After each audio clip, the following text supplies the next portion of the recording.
तो आया टीएमसी से, बाकी किसी पार्टी से नहीं, तो उनको कोई मदद नहीं हो रही है, इसलिए वो सालों तक लोग अंडर ट्रायल पड़े हुए जेल पे सड़ रहे हैं।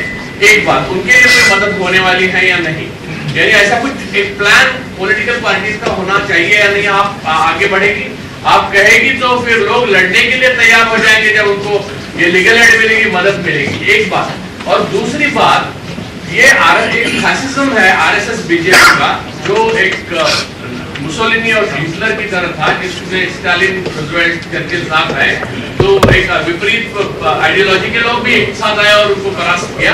तो ये फैसिज्म खत्म होने के बाद जो भी सत्ता में आएगा, कोएलिशन आएगा, कोई भी आएगा, मेरा ये पूछना है, ये अनप्रेसिडेंटेड है। मैं बहुत छोटा था, मैंने इंदिरा जी की इमरजेंसी के टाइम तो प्राइमरी स्कूल में भी था, लेकिन ये इस तरह से जहर नहीं फैला था देश, डिवीजन नहीं हुआ था हिंदू मुस्लिम ये वो, हमको मालूम भी नहीं था।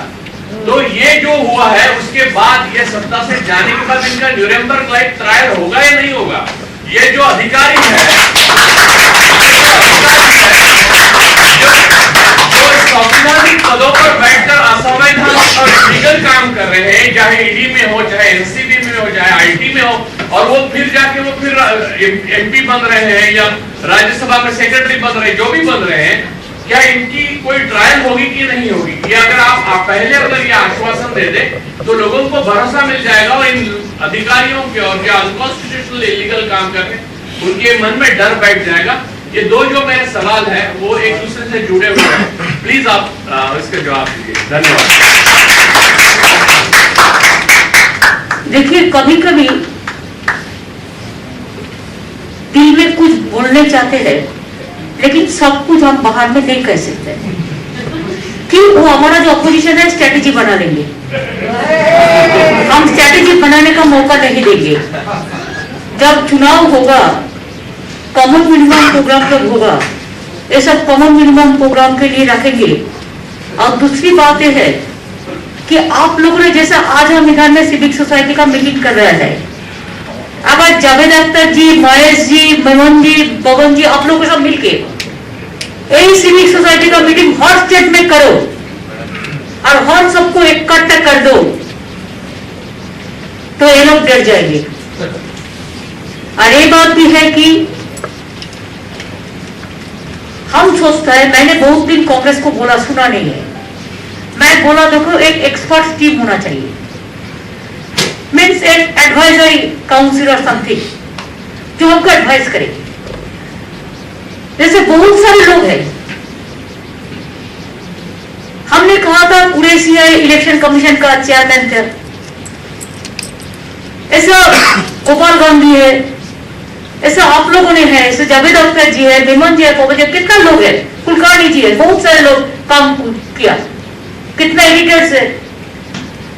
हम चाहते हैं एक आप लोगों ने मिलके, हम इंटरफेयर नहीं करेंगे, पूरा हिंदुस्तान में जितना इंपॉर्टेंट लोग है सिविक सोसाइटी का, मीडिया, आप उसको लेके एक एडवाइजरी कमेटी बनाइए, और ये कमेटी आप हम लोगों को दिशा दीजिए क्या करना है क्या नहीं करना है। और जिधर में जेल में कोई है, मदद कोई नहीं कर रहा है, उधर से लीगल टीम निकल जाएगा कि आप लीगल को भी रखिए, आप लॉयर को भी रखिए, हर स्टेट से 3-4 अच्छा जाने माने लॉयर को भी रखिए। बहुत सारे रिटायर्ड लॉयर जजेस भी है, एक्स जजेस भी है, they can give you the good guidance, the suggestion, the advice, counselling कर सकते हैं। आप लोगों ने अगर एक कुछ करेंगे, देखिए इंडिविजुअली तो आप हमको बोले हम जो मर्जी है हम करेंगे, हम तो सबको बोलता है जब डरते हैं कि हमारे इधर में चलाओ, हम देख लेते हैं, जितना भी मदद कर सकते हैं। मैं दिल्ली में भी किसी को पकड़ता है तो हम जवानी को भी फोन किया था, हम पुनारा को भी फोन किया था, जब वो लोग कोई फंस जाते हैं तो हमारा कर्तव्य बनता है उसको मदद करने का। लेकिन हर तरह हर आदमी हमको भी पहचानता नहीं है, कम्युनिकेशन भी नहीं होता है, तो इसी में थोड़ा कम्युनिकेशन गैप तो रहता ही है। तो अगर आप लोगों ने एक कमेटी बनाई के, let us start from Mumbai, आप लोगों ने एक कमेटी बनाई है and you go to every state and take the member from every state Bengaluru से तो हम आपको जितना चाहिए हम दे देंगे। All the cultural people, it may be from Primi World, it may be from Tele Academy, it may be from this dance academy, it may be music, it may be folk, it may be Sahitya Academy, whatever it may be, Urdu Academy, everything, Hindi भाषी academy, हम आपको जो चाहिए हम सब पूरा दे देंगे। अगर Mumbai and Calcutta financial and cultural capital ये दोनों अगर एक साथ में आप करेंगे ना तो आप देखो दिल्ली भी प्लेस वेरी स्ट्रॉन्ग है, वो भी आपको मदद करने चाहता है। If you take Kolkata, Delhi, Mumbai, Chennai, Bengaluru, इसमें तो आपको कम हो जाएगा। और नॉर्थ ईस्टर्न हमको संभालना दो, हम देख लेंगे उसको हम दे देंगे, हम निर्माण ले लेंगे। तो ऐसा आपको करना है, इसको करने का बहुत जरूरत है। हमें जावेद जी को, जो पवन जी कुलकर्णी जी आप लोगों ने मीटिंग बोल रहा है ना, आप लोगों ने इसको क्लियर कीजिए। You take 1 month time, it is not that, don't do it hardly. 1 महीना टाइम लीजिए, ऐसा जैसा भाषण दिया ऐसा स्ट्रॉन्ग यंग जनरेशन को भी ले लीजिए, लेके आप करिए। मेधा पाटकर जी तो हम कैसे पहचानता है, उन्होंने गुजरात में आंदोलन किया, नर्मदा का महाराष्ट्र में है, उन्होंने दिल्ली में भी करता है, बंगाल में भी। हमारा किसान मूवमेंट में हम जब हंगर स्ट्राइक में थे 3-4 दफे किया, इसके लिए हमारा कनेक्शन है। हमारे साथ जसवंत सिन्हा जी भी है, तुगलो भी इधर में बैठे हैं, सब इम्पोर्टेंट बहुत सारे हैं। आप लोग कीजिए ना, आप लोग करने से हमको जो करना है, you guide us.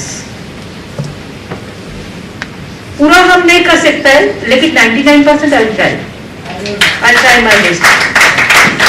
Thank you so much. Medha Patkar ji से ही रिक्वेस्ट करें हैं कि कुछ कहें, कुछ पूछें। स्वागत है मेधा जी का जन्मदिन भी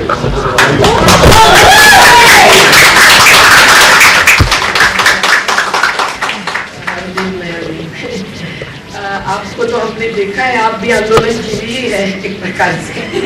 आपने भू अधिग्रहण के मुद्दे पर इतनी बड़ी संघर्ष किया, फाइट की, और आज भी आपके सांसद भी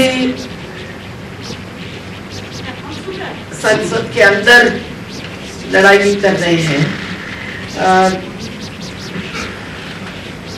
तो आज जो आपसे अपेक्षा है वो एक विकास की नई अवधारणा की है, जिसमें आपने जो जो योजनाओं की अभी बात की, हमने देखा है बंगाल में जब संयुक्त किसान मोर्चा की तरफ से गए थे, ये लोग काफी खुश हैं कि आप महिलाओं पर, आप गरीबों पर ध्यान दे रही हैं।